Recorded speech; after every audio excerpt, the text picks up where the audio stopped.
Assalamualaikum warahmatullahi wabarakatuh. Baiklah, saya di sini akan menjelaskan mengenai thread dan deadlock dalam sebuah sistem operasi.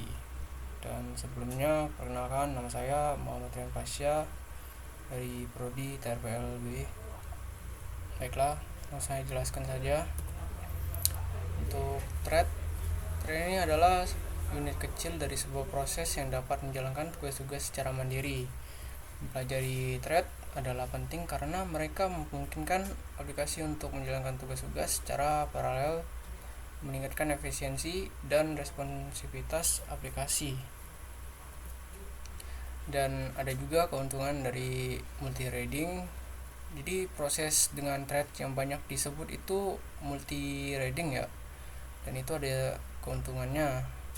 Keuntungan dari program yang multi-threading dapat dipisah menjadi 4.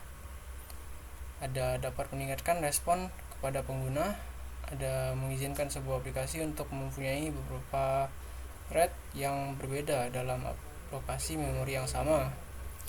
Dan yang terakhir ada utilasi arsitektur multiprosesor. Itu keuntungan dari multi-threading dapat meningkatkan pada arsitektur multiprosesor di mana setiap thread dapat berjalan secara paralel di atas prosesor yang berbeda.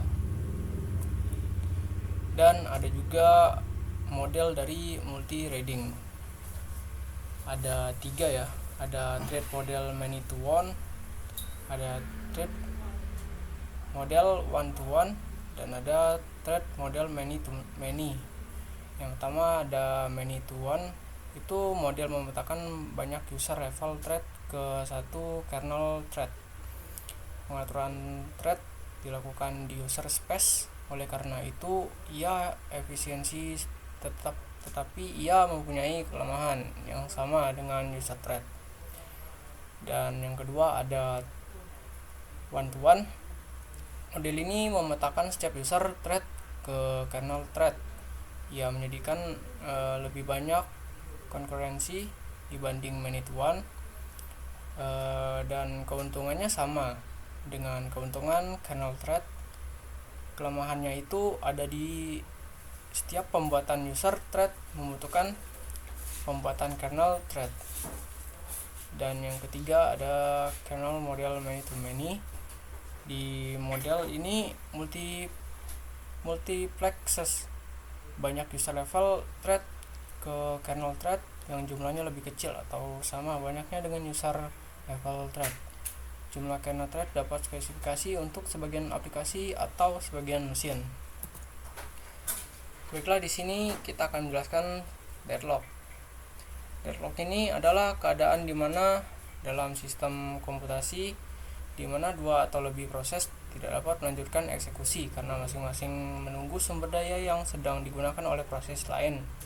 Jadi, setiap proses berada dalam keadaan menunggu dan tidak ada proses yang bisa maju karena sumber daya jenis dibutuhkan sedang digunakan oleh proses lain dan belum dilepaskan.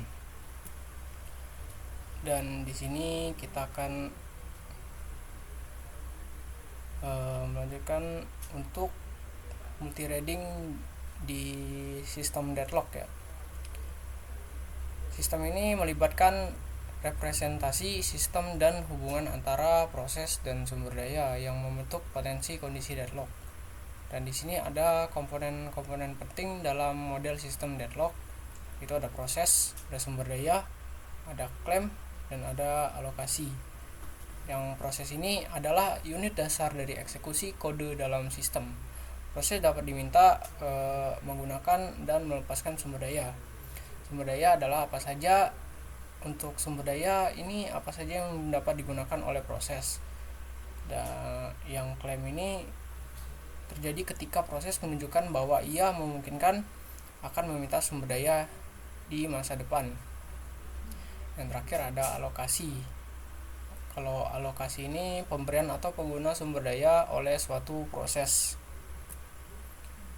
Untuk karakteristiknya ada menurut sebuah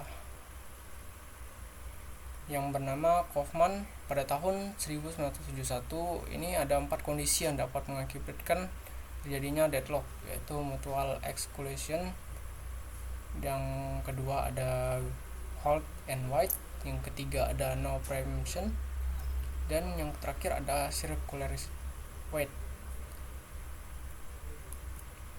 Oke, mungkin itu saja yang dapat saya sampaikan. Maaf bila ada kesalahan kata, maaf bila kekurangannya dalam presentasi ini. Saya mau akhiri. Assalamualaikum warahmatullahi wabarakatuh.